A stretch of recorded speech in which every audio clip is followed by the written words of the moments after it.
And welcome back. We're now joined by Julie Millard, Senior Director for CSR and Communications at OpenText. Welcome. Hi, thanks Tony. I want to talk to you about the OpenText Women in Technology Summit, where you've been integral, but park that for a second, because you're generally in charge of all the D&I initiatives. Tell us about that. Right, so one of my favorite parts of our D&I program is the Grace Hopper Conference. And what we do, we select 10 women from across the organization, and we send them to a conference together. These are high-performing women who embody the OpenText way, and they don't know each other before coming to this event. We take someone out of finance, out of engineering, and they come together from across the world for this 1 week conference. And it's the largest women technology conference in the world. And they bring back so much energy, so much content from the conference, but they develop such a sense of community, and they come back as champions for our D&I program. And really excited this year to actually be taking 10 women from India as well.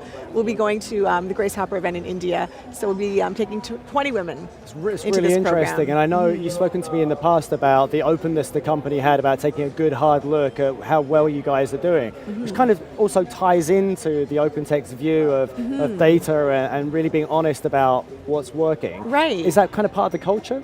Well, definitely we wanted to take a hard look at our numbers and be very transparent and have a good understanding of where we were at. So we looked at it.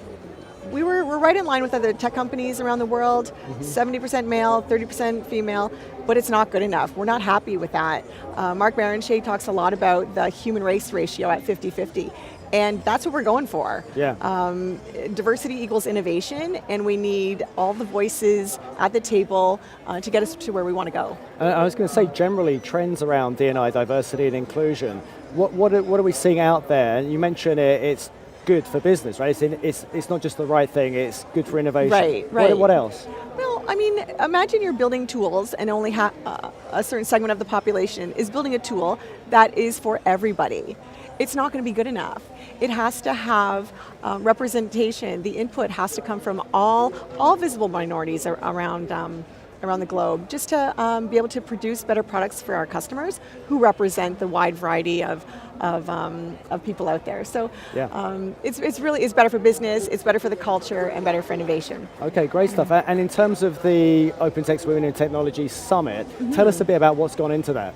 Right. I mean, we really wanted to bring together thought leaders for that event, and we did it. We pulled together some of the best in the business. We had Megan Smith from, she was the third technology officer under the Obama administration.